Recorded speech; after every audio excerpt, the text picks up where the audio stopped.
Gérard Cherpion, au lendemain de votre réélection en qualité de député des Vosges, vous venez de déposer une gerbe au monument aux morts ici à Saint-Dié-des-Vosges. Quel est le sens de cette petite cérémonie? Écoutez, le sens de cette cérémonie, c'est de rendre hommage à celles et ceux qui sont morts pour que nous vivions libres. Aujourd'hui, nous avons la chance de vivre dans un pays en paix. Nous avons la chance de vivre dans un pays qui respecte les règles démocratiques, dans un pays où l'homme et la femme ont leur place au cœur de la société. Je crois que si l'on se retourne dans d'autres pays, vers d'autres pays, pas très loin d'ici finalement, on se rend bien compte que ce n'est hélas pas le cas partout. Donc c'est l'occasion de réaffirmer des valeurs républicaines, c'est l'occasion de dire que la France est belle, que la France mérite toute notre attention et que la paix est fragile. Alors demain, vous allez retrouver votre place à l'Assemblée nationale. Quelle sera votre feuille de route, Gérard Cherpion? Ma feuille de route, elle sera dans la continuité de la précédente. Je ne vais pas changer de position, je continuerai à travailler sur les sujets à mon sens, le sujet le plus important qui est l'emploi. Et ensuite, évidemment, lié à l'emploi, tout ce qui est travail, tout ce qui est formation, tout ce qui est apprentissage. Et puis, je serai dans l'opposition, donc a priori, mais une opposition, une bonne démocratie, c'est à la fois une majorité et à la fois une opposition. L'opposition, pour autant, n'est pas forcément contre tout ce qui se fait.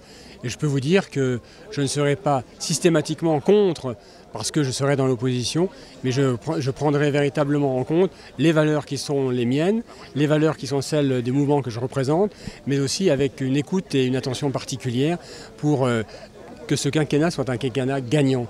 Si ce quinquennat est perdant, si au bout de quelques temps on se rend compte qu'on retombe dans les travers du précédent, eh bien la France sera en très grande difficulté dans 5 ans, ce que je ne veux pas.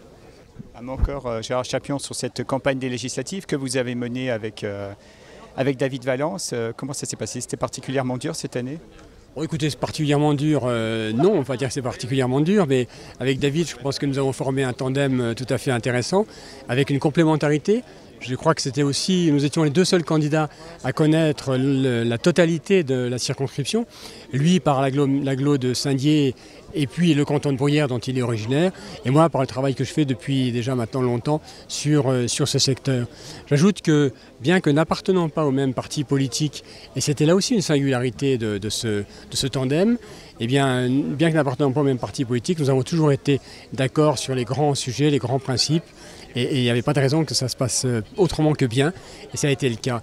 J'ajoute, et je voudrais remercier toutes celles et tous ceux qui nous ont accordé leur suffrage, bien évidemment, mais je voudrais aussi remercier toutes celles et tous ceux qui ont fait cette campagne, c'est-à-dire en fait toutes les personnes qui, à un moment ou à un autre, eh bien, se sont venus pour apporter leur concours, que ce soit en faisant du porte-à-porte, que ce soit en faisant du téléphone, que ce soit en portant des tracts, que ce soit véritablement toutes les formes qui ont pu être utilisées pour essayer de convaincre à un moment où effectivement la France, les Françaises et les Français ne savaient plus très bien où ils en étaient. Il fallait leur apporter des arguments.